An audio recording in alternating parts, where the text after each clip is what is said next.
Doctor সাহেবের ছেলে doctor হয়, ইঞ্জিনিয়ার সাহেবের ছেলে ইঞ্জিনিয়ার হয়। তো আমাদের এফডিসি যারা আপনারা রিটায়ার করেছেন, আমরা আশা করবো আপনাদের সন্তানরাও এফডিসিতে এসে আমাদেরকে বাংলাদেশের জনগণকে সার্ভিস দিবে। আপনাদের এখন রিটায়ারমেন্টে গেছেন, আপনাদের জীবন যৌবন এই এফডিসিতে কাটিয়ে দিয়েছেন। আপনার পরিবারের সদস্যরা দেখেছে সকালবেলা উঠে আসছেন, বৃষ্টিতে ভিজে রোদে পুড়ে আপনারা কাজ করে চালিয়ে গেছেন, বাংলাদেশের জনগণের জন্য কাজ করে গেছেন।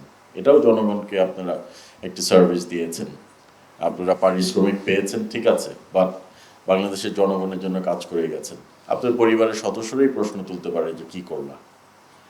জীবনের এই প্রান্তে এসে যদি বাংলাদেশ সরকার বা এফডিসি আপনাদের সেই পারিশ্রমিক না দেন বা ডিলে করেন, এটা দুঃখজনক। আর সেই জন্যই আমি এই পদক্ষেপগুলো অত শীঘ্র গ্রহণ করব।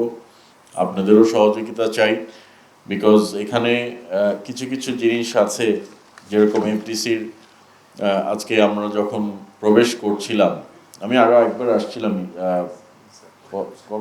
পয়লা বৈশাখে আসছিলাম, পয়লা বৈশাখে এসেছিলাম একবার।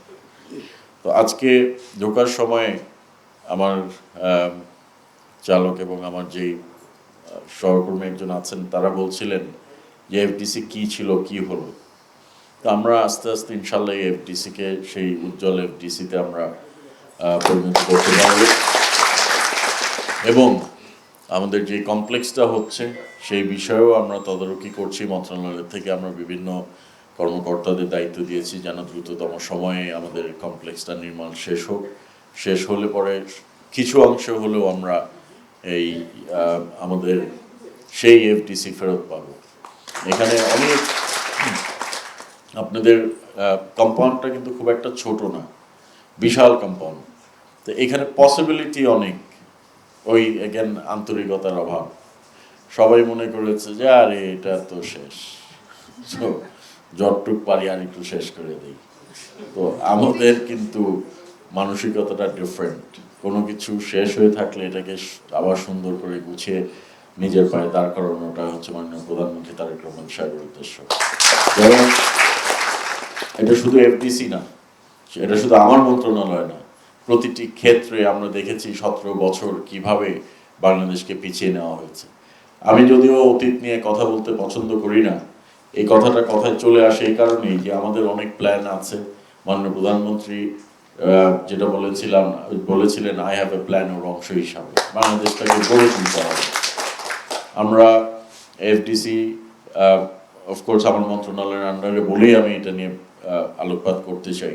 আমরা প্রতিভার সন্ধানে একটি অনুষ্ঠান করব এবং এখানে সারা বাংলাদেশের তৃণমূল পর্যায়ে, বাংলাদেশের আনাচে কানাচে আমাদের বিভিন্ন ক্যাটাগরি থেকে ট্যালেন্ট হান্টের মতো একটি অনুষ্ঠান আমরা করে যারা এই প্রতিভা আছে বিভিন্ন ক্ষেত্রে বিভিন্ন সেক্টরে, আমরা তাদেরকে তুলে নিয়ে আসবো। এবং এই দায়িত্বটা আমি এফডিসির মাধ্যমে করতে চাই। এফডিসি এবং বাংলাদেশ টেলিভিশনের যৌথ উদ্যোগে এবং যৌথ প্রচেষ্টায়, যৌথ ইয়েতে এই কাজটা ইনশাল্লাহ আমরা সম্পাদন করতে পারবো। এটা যদি আমরা দেখি সিরিজ 1টা সাকসেসফুল হয়েছে, আমরা পাইলট আকারে করার পরে এটা বিভিন্ন সিরিজ হতে পারে এবং এটা অব্যাহত থাকতে পারে। এভাবে আস্তে আস্তে আমাদের প্রত্যেকটি প্রতিষ্ঠানকে আমাদের নিজেদের পায়ে দাঁড় করাতে হবে।